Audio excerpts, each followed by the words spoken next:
आपका प्रधान जी? सर मैं ग्राम प्रधान एकमा प्रतिनिधि उमेश नंद नाम है मेरा। क्या मामला है आज मामला जिला सर ये डीएम साहब के यहाँ में आया था और जैसे हमारे ग्राम सभा में पंचायत सहायक की नियुक्ति के संबंध में है, जो कि प्रतिक्रिया अपने चली गई है तो जगह खाली हो गई है, तो इसलिए उस जगह को भरना था। तो सचिव साहब ने एजेंडा जारी करके और खुली मीटिंग कराया। तो खुली मीटिंग में सर 2 ही लोग उपस्थित हुए, अन्यथा और लोग उपस्थित नहीं हुए। तो जिससे कि मैं उनके घर गया स्पेशली कि क्या बात है, धान गेहूं का समय है, लोग नहीं आ पा रहे हैं, तो चलिए ठीक है उनसे बात करके देखा जाए। तो राजनीतिक प्रभाव में आके सर लोगों ने, और जैसे कि अब बहुत कुछ बातें सामने आई हैं, तो इस कारण उन्होंने साइन करने से मना कर दिया साहब। उसका मेरे पास सर वीडियो रिकॉर्डिंग है और प्लस जो लोगों ने जो कहा है उसका पूरा साक्ष्य मेरे पास है। ये पूरे एजेंडे और हर एक चीज़ की और मेरिट बेस पे वैकेंसी होनी है। तो ये जो है कि लोग कह रहे हैं कि अब की अगली प्रधानी आएगी तो उस प्रधानी के हिसाब से हम पंचायत सहायक की नियुक्ति इसी से करके सदस्यों को बरगला दिया गया है, जबकि शासन की मंशा के रूप लगभग काफ़ी दिनों से पंचायत सहायक की वैकेंसियाँ रिक्त चल रही है, जिससे ग्राम सभा का विकास बाधित हो रहा है सर।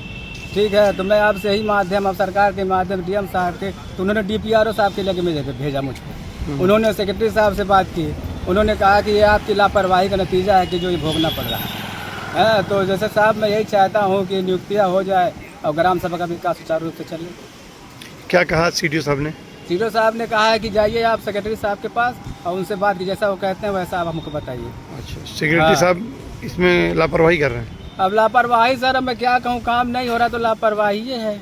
तो क्या मांग है आपकी? मांग सर यही है कि जिसे इसमें मुझे स्पेशली सर पूर्व प्रधान दयाशंकर जी, उनके पुत्र आलोक राय, नर्मदा राय, जनार्दन राय और रिंकू राय, नर्मदेश्वर राय और अखिलेश्वर राय, ये सारे लोग मिल के मुझको बहुत प्रताड़ित कर रहे हैं और मुझको धमकी देते हैं सर जांच की। मैंने गलती क्या किया, जांच करा ले, मुझे कोई आपत्ति नहीं है, लेकिन बशर्ते यही है कि ये जो काम कर रहे हैं सर धमकाने का, डराने का, यहाँ तक कि मुझको कहे हैं कि इस प्रधानी के बाद तुमको जान से तक मार देंगे।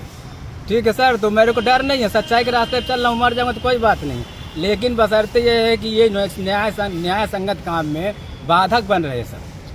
ठीक है सर, तो मैं यही चाहता हूँ आपके माध्यम से कि न्याय मिले, हमको भी मिले, हमारे पूरे ग्राम सभा के हर एक मेंबर को मिले सर।